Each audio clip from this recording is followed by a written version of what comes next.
Assalamualaikum warahmatullahi wabarakatuh. Apa kabar anak soleh dan solihah? Alhamdulillah, luar biasa. Genggam dunia, gapai akhirat. Allahu Akbar. Alhamdulillah, hari ini kita mau sama-sama mendengar kisah cerita Islami Nabi Ibrahim alaihi salam dan putranya Nabi Ismail dalam peristiwa kurban. Anak bunda bisa mendengarkan sama-sama peristiwa kurban juga di hari raya Idul Adha. Mari kita sama-sama lihat ya. Nabi Ibrahim alaihi salam memperistri Siti Hajar dan dikaruniai seorang bayi laki-laki yang sangat tampan dan diberi nama Ismail. Ismail kecil sangat disayangi oleh ayahnya. Ismail kecil sangat dikasihi oleh ibundanya Siti Hajar dan mereka hidup saling menyayangi. Namun karena suatu hal dan suatu kejadian mereka harus berpisah dan Siti Hajar membawa putra kecilnya Ismail kecil ke sebuah tempat yang berbeda, dan di satu tempat sebuah padang pasir. Tidak seorang pun tinggal di situ. Padang pasir yang sangat tandus, padang pasir yang sangat kering, dan tidak seorang pun yang tinggal di situ kecuali mereka, Siti Hajar dan Ismail kecil. Siti Hajar adalah istri yang sangat solehah, ibu yang sangat baik. Siti Hajar tidak pernah mengeluh sedikit pun. Siti Hajar tidak pernah menyesali kejadian ini, dan Siti Hajar sangatlah sabar menghadapi kejadian ini. Hari demi hari perbekalan yang mereka punyai lama-kelamaan habis. Di padang pasir tidak ada tumbuhan, di padang pasir tidak ada sumber mata. Yang bisa dia lakukan adalah hanya berdoa kepada Allah Subhanahu wa Ta'ala, memberikan jalan supaya mereka tetap hidup dan tetap bisa beribadah dengan baik. Namun Ismail kecil sangat kehausan dan sangat kelaparan hingga dia menangis sekencang-kencangnya, meronta sekencang-kencangnya, dan akhirnya Siti Hajar pun berusaha mencari keluar, berusaha mencari sumber mata air. Dengan memanggul tempat air, Siti Hajar berlari dari sofa, berlari lagi menuju Marwa, berlari ke sofa dan menuju Marwa, dan tidak berhenti Ismail menangis hingga ke-7 kalinya Siti Hajar menemui Ismail. Namun apa yang terjadi? Apa yang terjadi dengan ananda kecil Ismail?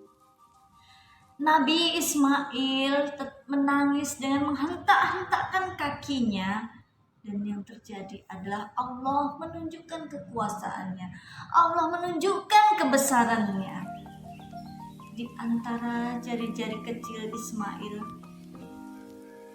timbul mata air, sedikit demi sedikit menjadi besar hingga Siti Hajar pun berteriak, Zamzam, Zamzam, yang artinya adalah berkumpullah, dan berkumpullah air Zamzam itu hingga mereka hidup dengan meminum air Zamzam itu. Mereka hidup dengan kebesaran Allah Subhanahu wa Ta'ala, dan adanya air Zamzam itu perlahan-lahan tumbuhlah rumput-rumput, tumbuhlah pohon kurma dan segala bahan makanan yang ada di sekitar mereka tinggal di padang pasir yang tandus tadi. Namun Siti Hajar dan Nabi Ismail merupakan yang sangat dermawan dan tidak sedikit pun takut akan kehabisan bahan makanan. Ketika para pedagang yang lewat, ketika unta-unta haus, mereka tidak lupa selalu memberikan yang terbaik buat mereka, selalu memberikan air, selalu memberikan bahan makanan buat mereka juga hidup, bertahan hidup di situ. Dan akhirnya hingga pada suatu masa Nabi Ibrahim diberikan kesempatan oleh Allah Subhanahu wa Ta'ala untuk bertemu dengan anandanya yang telah lama tidak ditemuinya. Dan pada suatu hari beliau bertemu dengan Ismail bayinya yang kini tumbuh menjadi pemuda tampan dan soleh. Dan Ibrahim pun memanggil, "Ismail anakku, Ismail anakku, kamu tumbuh menjadi soleh, kamu tumbuh sangat tampan dan kamu tumbuh sangat gagah anak." Nabi Ismail yang sangat saleh pun menyambut gembira kehadiran ayahandanya, hingga beliau pun berkata, "Wahai ayahandaku, aku bisa merindukanmu." Namun karena kebesaran hati ibunda yang selalu memberikan nasihat untuk selalu mendoakan pertemuan kita ini, alhamdulillah akhirnya kita dapat bertemu saat ini. Dan Siti Hajar, Nabi Ibrahim dan Nabi Ismail baru saja bertemu beberapa hari. Kemudian ketika malam hari telah tiba, Nabi Ibrahim didatangi mimpi. Di dalam mimpinya tidak sedikit pun terbersit dalam hatinya, tidak sedikit pun akan beliau lakukan apa yang ada di dalam mimpinya. Anak bunda tahu semuanya apa mimpinya. Mimpi yang sangat mungkin sakit untuk dilakukan, mimpi yang sangat-sangat membuat orang kehilangan. Mimpinya adalah perintahkan untuk Ibrahim menyembelih anaknya. Menyembelih, jangankan untuk menyembelih, mencubitnya sedikit pun mungkin hati ini akan terluka terlebih dahulu. Memukulnya sedikit pun mungkin hati ini akan terluka lebih dalam lagi. Apalagi ini untuk membunuhnya. Adakah ini hanya bisikan setan? Adakah ini hanya bisikan setan? Tidak, tidak Ibrahim. Ini perintah Allah Subhanahu wa Ta'ala bahwa saatnya kamu menyembelih anakmu. Hingga suatu hari tanggal 8 Dzulhijjah, Nabi Ibrahim merenung, Nabi Ibrahim berpikir, Nabi Ibrahim mau tahu jawaban apa yang terjadi saat ini. Hingga peristiwa merenungnya Nabi Ibrahim alaihi salam dikenal dengan Tarwiyah. Dan saat ini umat Islam semuanya berpuasa Tarwiyah. Nabi Ibrahim dalam renungannya didatangi oleh godaan-godaan setan, godaan iblis yang ingin menggagalkan, ingin menggoyahkan keimanannya, dan berkata, "Wahai Ibrahim,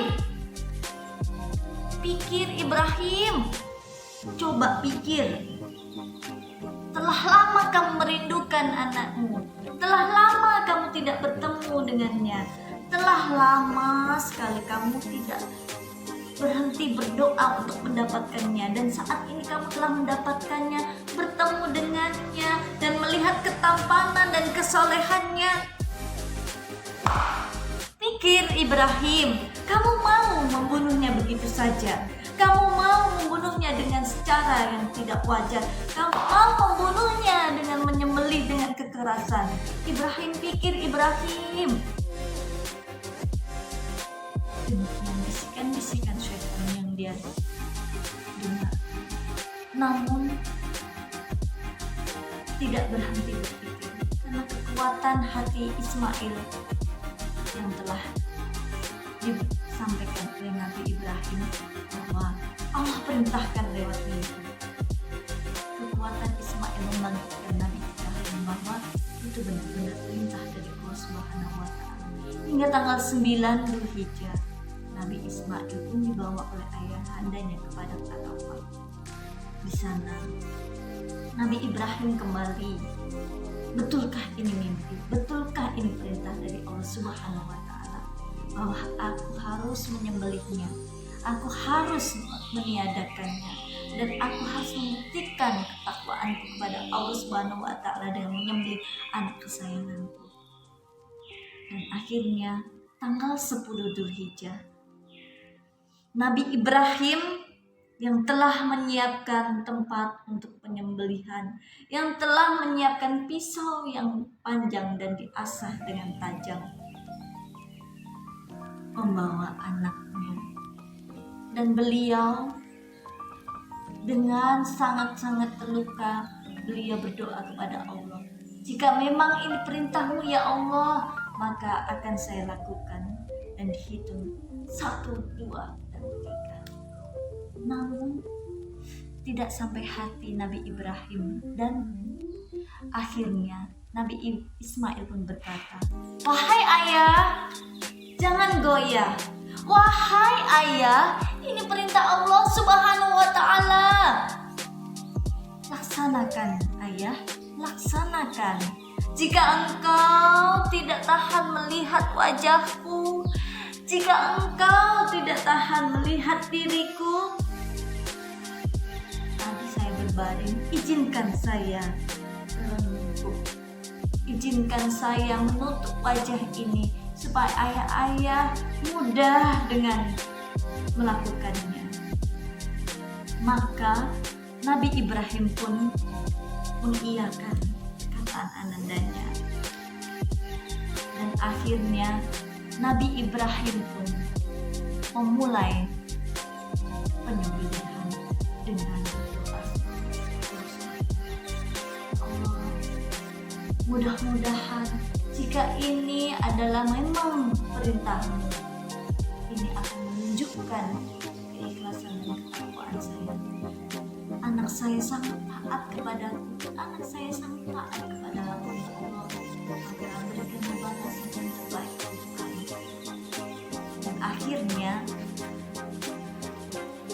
Dan akhirnya karena keikhlasan mereka berdua, maka peristiwa penyembelihan itu pun terjadi. Ya Allah, dengan menutup matanya Nabi Ibrahim pun menghitung 1, 2, 3, diajukannya pisau panjangnya, pisau tajamnya hendak memenggal kepala anandanya. Bismillahirrahmanirrahim. Dan apa yang terjadi? Apa yang terjadi anak-anak? Allah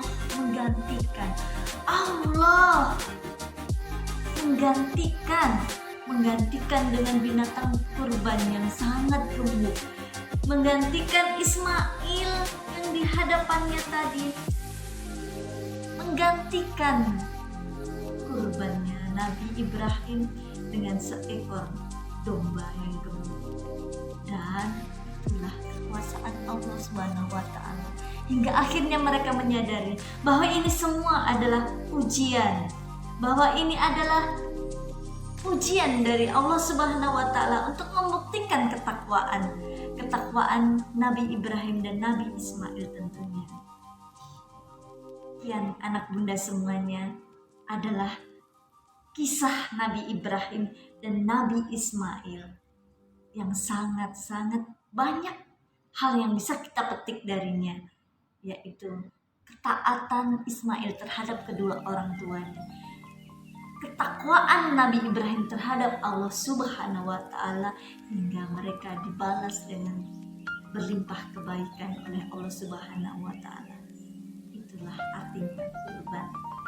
Dan Allah Subhanahu wa Ta'ala telah menetapkan sebagaimana firman-Nya dalam surah As-Saffat, bahwa tidak ada yang tidak mungkin Allah lakukan untuk membalas kebaikan orang-orang yang telah berkorban. Mudah-mudahan cerita dari Bunda Wiwin ini menambah ilmu anak bunda semuanya, menambah pengetahuan anak bunda semuanya, dan menjadikan motivasi dan menjadikan ketakwaan kita bertambah kepada Allah Subhanahu wa Ta'ala.